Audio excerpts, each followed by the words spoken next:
গত সোমবার 14 জুলাই 2025 তারিখে গণপ্রজাতন্ত্রী বাংলাদেশ সরকারের স্বরাষ্ট্র মন্ত্রণালয়ের দায়িত্বে নিয়োজিত মাননীয় স্বরাষ্ট্র উপদেষ্টা লেফটেন্যান্ট জেনারেল মোহাম্মদ জাহাঙ্গীর আলম চৌধুরী এবং সম্মানিত মহাপরিচালক বর্ডার গার্ড বাংলাদেশ কক্সবাজার পরিদর্শনে আসেন।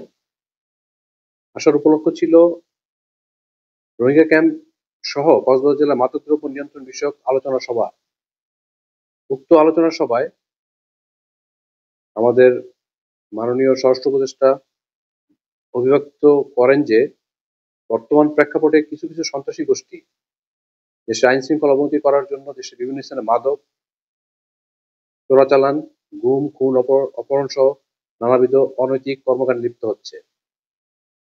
কক্সবাজার জেলার বিভিন্ন এলাকায় এরূপ কোনো ধরনের ঘটনা যেন না ঘটে সেক্ষেত্রে সকল আইন শৃঙ্খলা বাহিনীকে বিশেষ গোয়েন্দা নজরদারি বৃদ্ধি, টহল তৎপরতা জোরদার সহ বিভিন্ন স্থানে অভিযান পরিচালনার জন্য নির্দেশ প্রদান করেন। এরই ধারাবাহিকতায় উখিয়া ব্যাটালিয়ন 64 বিজিবি অদ্য 15 জুন 2025 তারিখ আনুমানিক 1800 ঘটিকায় সদর নীলা বিওপির বিশেষ টহল দল কর্তৃক নীলা ইউনিয়নের রঙ্গিখালী গহীন পাহাড়ের মধ্যে চিরুনি অভিযান পরিচালনা করে। বিজিবি টহল দলের উপস্থিতি টের পেয়ে ডাকাত দল তাদের আস্তানা থেকে গহীন বনে পালিয়ে যায়। বিজিবি টহল দল তাদের আস্তানায় ঘেরাও করে এবং তল্লাশি অভিযান চালায়। তল্লাশি অভিযানের মাধ্যমে বিজিবি টহল দল ডাকাতদের লুকিয়ে রাখা বিভিন্ন প্রকার অবৈধ অস্ত্র ও গোলাবারুদ উদ্ধার করে। তার মধ্যে বিদেশি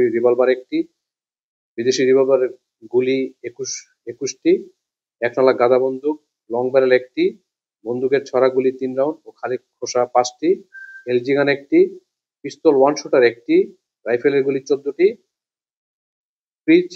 ফ্রিজ লং বডি 2টি এবং রামদা 1টি উদ্ধার করতে সক্ষম হয়। প্রসঙ্গত, রঙ্গিখালীতে মাদক চোরা কারবারি, ডাকাত, অপহরণকারী, গুমকারী, অপরাধীরা গহীন পাহাড়ে বনের ভিতর আস্তানা ঘিরে লুকিয়ে থাকে। বিজিবি এই ধরনের সাহসিকতার অভিযান অব্যাহত থাকবে।